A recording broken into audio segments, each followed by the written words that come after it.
Bang! Neves Knives. I'm Jared, and today we're going to go over a bunch of crazy looking blade shapes. We got about 20 here to go through, so we're going to get through them relatively quick.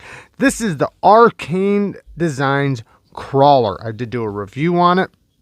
And yeah, it's a Wharncliffe blade, I guess you could say, but it does have a big angle here, kind of making it a little bit more of a sheep's foot. Amazing action.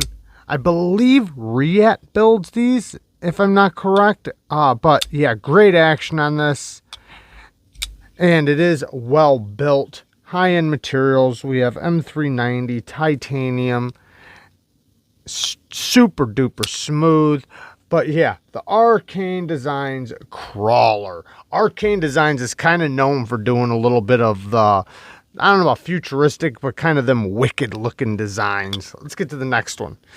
Now, this one is a clone of the Reese Wheeland Fatty Slash. This thing's a beast. This thing is massive. I don't think it can come over the camera just how beastly this thing is. So I will pull up another knife just to kind of show you. Let's pull up the last knife. This knife does not have a thin blade stock. This is a thick blade stock, but wha-bam! Look at that. This thing is stupid thick.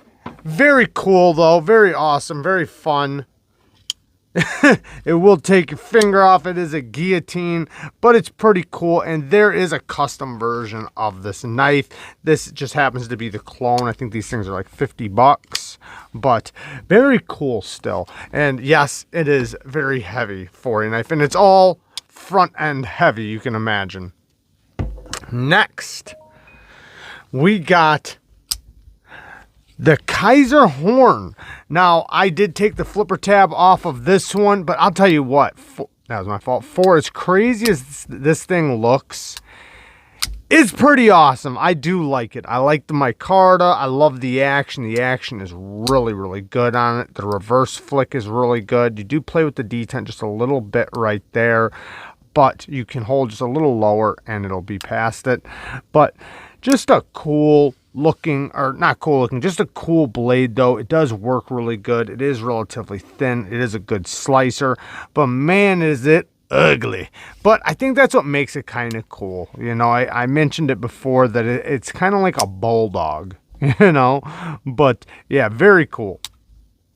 Next, we have the TWOSUN TS116. I believe this is the 116, but very, very elongated Wharncliffe blade shape. Yeah, this is a common blade shape, but the way they got it done, it's so elongated, and then the handle kind of matches it.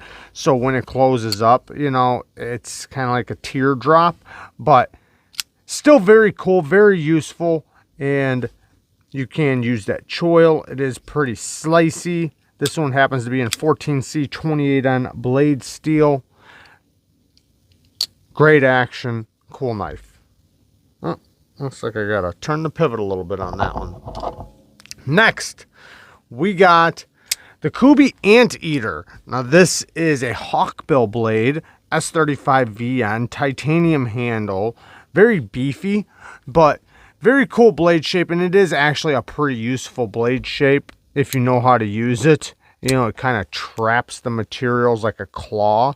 You know, it kind of acts like an extension to your finger, you know, kind of like a cat's claw. But very cool, and yeah, definitely a great sharpening choil on this. Great action. Very smooth. The detent is like a magnet. Next, we have the Spyderco Chubby. So this thing, it looks weird. It does. It's pretty crazy looking, but boy, is it slicey. Super duper thin. I mean, crazy thin. Nice deep hollow ground blade. This is kind of a rare breed, and these are hard to get, but titanium, S30V, cool blade shape. It's basically all belly, but you know, it's very, very slicey though. And yeah, all titanium clip. It is made in their Taiwan factory. Very cool though. I do find this one pretty interesting. It is a small, like, it's chubby. It's a chubby, yes. It's not only chubby like in the hand, but just the way it looks. It definitely fits. That was my fault. Definitely fits the name of the knife. And yeah, pretty cool. You know what? Let's just go stick with some Spydercos really quick.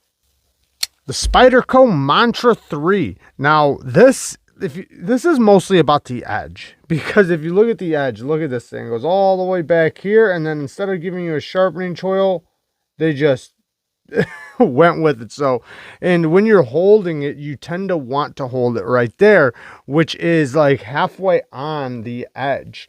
I don't know why they did it like that, because even back here, you know, the edge, it's not touching your finger. You don't have to worry about it, but it's very weird that they didn't just throw a full finger choil in there. But you can, a lot of people think you have to like get your finger out of the way because of the flipper tab. You really don't actually. You just hold it low. If you hold it low, it'll go right past your finger. So right there I'm hitting, but if you look, I can go low and it'll go right past. I gotta swing it to do it, but you see it goes right past if you hold it low. And they do give you a nice big cutout so you can hold it low.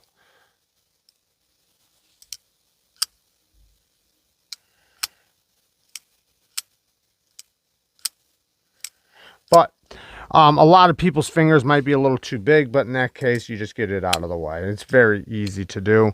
The reverse flick is real easy on this one. Thumb flick is very easy on this one, but that blade edge is so funky.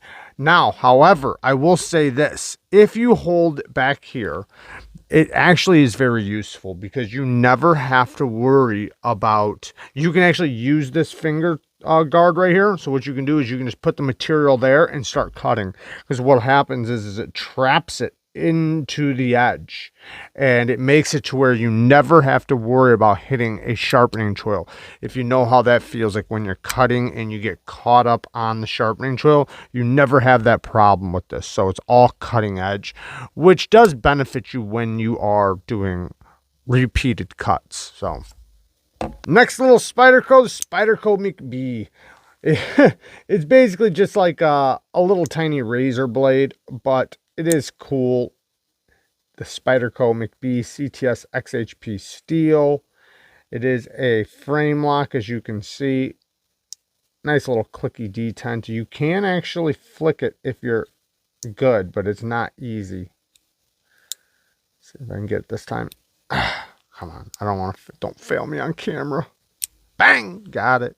But yeah, it's not easy. The thumb flick's easy if you can, you know, kind of hold it like that. It's pretty easy, but yeah, it's just like, it's a little finger blade, I guess you could say. It is very, very tiny though. I mean, it's shorter than my pointer finger, the whole knife. Next, we'll just do one more Spyderco, and that is the Spyderco YO Jumbo. Now, because of the spine, the wave, how it goes, it kind of makes it look crazy. This is just a Wharncliffe blade shape, though, but this deep hollow ground, straight-edged blade is extremely useful. Originally made for self-defense uses, and in this case, because they have a smaller one, just the YO Jumbo 2, and they have the YO Jumbo 1, but this one's the YO Jumbo because it's extra long compared to the YO Jumbo, but very useful, very slicey, nice and thin behind the edge, very deep hollow ground blade, so it gets extremely thin and it cuts like a champ. And for utility cuts, whoo, this thing is a razor blade, and you can really see how thin that tip gets, so you want to be careful with it. Next is the Boker Zero. Now this thing is, the designer of this knife has passed away, but he did have some very cool and unique custom designs when he was alive. And this blade shape is kind of a spear point blade shape. It is 440C, has a nice hollow ground blade. The rock pattern on this G10 is done very well. It's very solid. The G10 feels very dense on this, and you know, it's kind of a heavy knife. You know, it feels very, very solid. The big giant thumb studs were something that he did on some of his models, a liner lock, and it is on Teflon, but very, very smooth. And the thumb studs, even though they are gigantic and they are a little tight to the scales, still pretty easy to use. And it's a cool knife too. I know it looks wicked, it looks crazy, kind of looks like a fish, doesn't it? Kind of looks like a fish, but still very cool. And yeah, there you guys go. Let's get to the next one. All right, next we have the KANSEPT Convict. This is a sheepdog design. I really, really like this knife. I think it feels expensive, and the blade shape, you know, kind of goes straight and then kind of humps up and over, if you can see that. And very useful. It is nice and slicey. It has a great utility cutting you know, blade shape, and it's super duper smooth. No, you cannot flip this thing over to the other side because they do have a cutout on this side, but for the thumb flick it works great. And I can technically reverse flick it because the detent is on the lighter side. Not that it's light, you know, or anything, because it's not like it's light, but I just mean it's still possible to reverse flick it. The lock bar is easy to get to, and man, it's so smooth. It kind of feels like it's on washers that are just completely broken in, but it is on ceramic bearings. And the clip, oh, such a good clip on this thing. This clip is amazing. In and out of the pocket. Next, we have the KUBEY Darkness. Now this one has a recurved Japanese tanto with a dual hollow grind. Very useful blade shape. A lot of people normally see a hollow grind here and then a flat grind here. Well, in this case, they took the tip and they brought the strength out to it with this groove up here. So the tip is going to be still pokey yet a little, you know, tough, but this front end is going to be slicey. So when you're cutting, you can trap things into this little recurve right here and pull it up through there. So it's actually a very useful blade shape, even though it does look pretty crazy. The KUBEY Darkness. Next is the KANSEPT, I don't know why I said that. The KANSEPT Pelican. Another crazy looking blade shape. Tanto, Japanese style tanto, flat ground blade.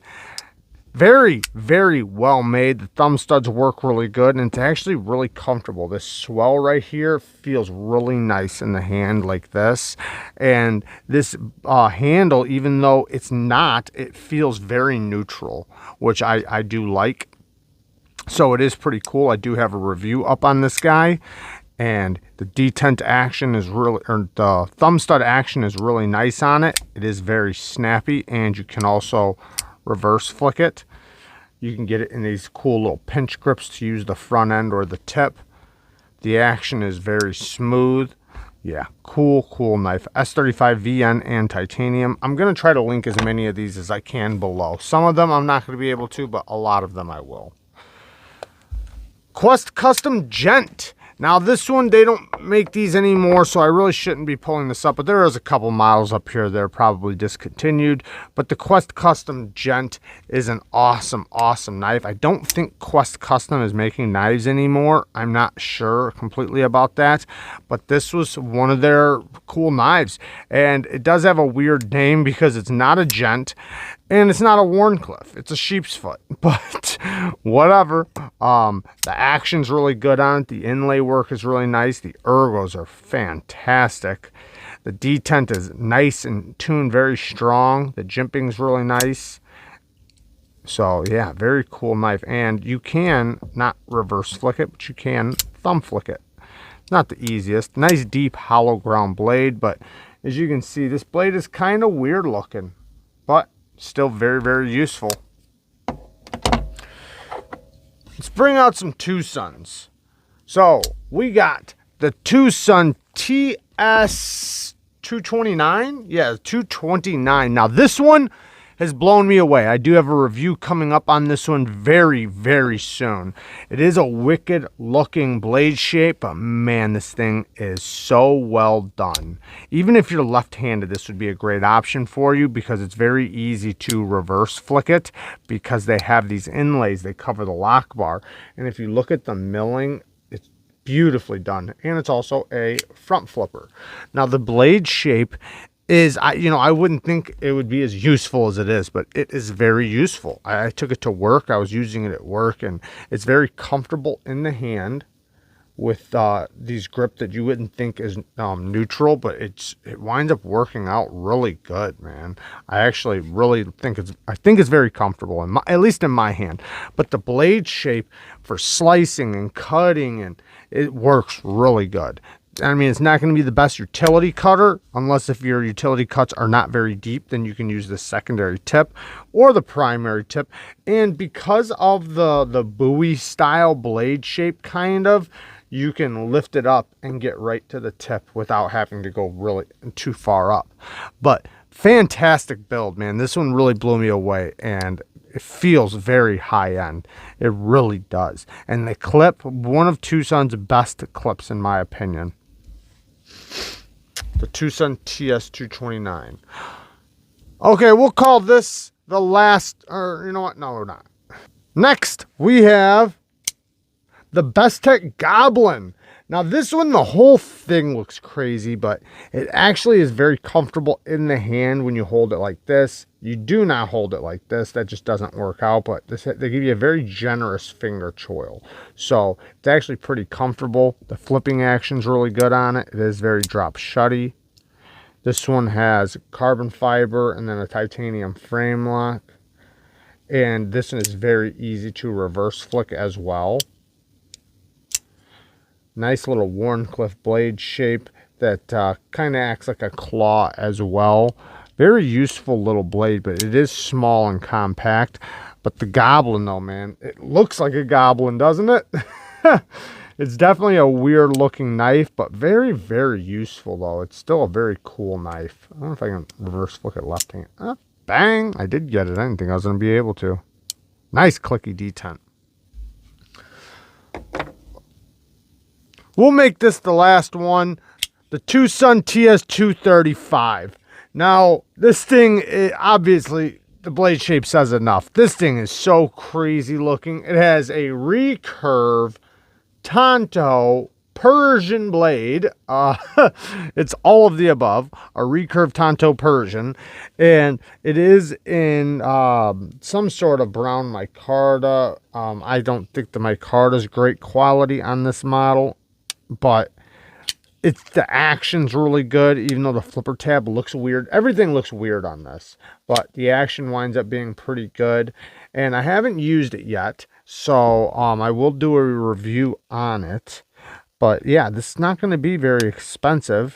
The blade steel is 14C28N, which is great blade steel. You know, I don't know how useful it's going to be, but, you know, whatever. It's cool looking. It is definitely a wicked looking blade.